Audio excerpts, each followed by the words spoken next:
Hello everyone，我哋今日咧就益豐花園嗰度有個單位，咁咧我哋前期啦嘅清拆同埋咧牆身嘅呢啲產體咧已經完成咗，咁啊亦都開咗個腰物，咁我哋腰物咧就係成個裝修咧入邊好緊要嘅一個環節。咁我哋攞呢一個嘅腰物嘅高度啦，咁啊亦都係牆身嗰度咧嚟用嚟 mark 一啲我哋要新做嘅水喉啦同埋電掣嘅位置。咁呢啲咧就係我哋到時候新做嘅電掣位。咁今日咧我哋就會咧作翻啦，咁啊到時候藏翻啲電燈頭入去嘅。而你哋見到咧藍色嘅位置呢啲，本身呢一個屋咧都已經樓齡比較大㗎啦，咁所以咧有好多嘅位置咧都已經開始滲水。咁我哋所以咧我就要做一個咧呢啲防水嘅材質啦，咁啊去加固翻整個嘅滲水問題嘅。咁然之後呢一個單位啦，有3間房，咁啊一個廚房一個廁所。咁咧廁所咧你都見到入邊呢啲咧 mark 咗嘅藍色嘅噴油啦，同埋紅色嘅噴油咧都係代表到時候新做嘅水喉位啊或者電燈啊佢哋走頭嘅位置嘅。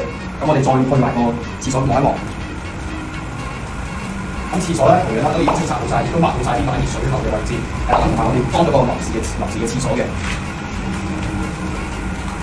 咁然後咧呢一間咧就係個主人房，主人房咧同樣我哋前期咧都係做咗一啲初步嘅防水嘅一啲加固嘅一啲工程咁樣啦。咁亦都喺今日最主要咧都係做呢個水電嘅。咁呢個就係中間嗰間房。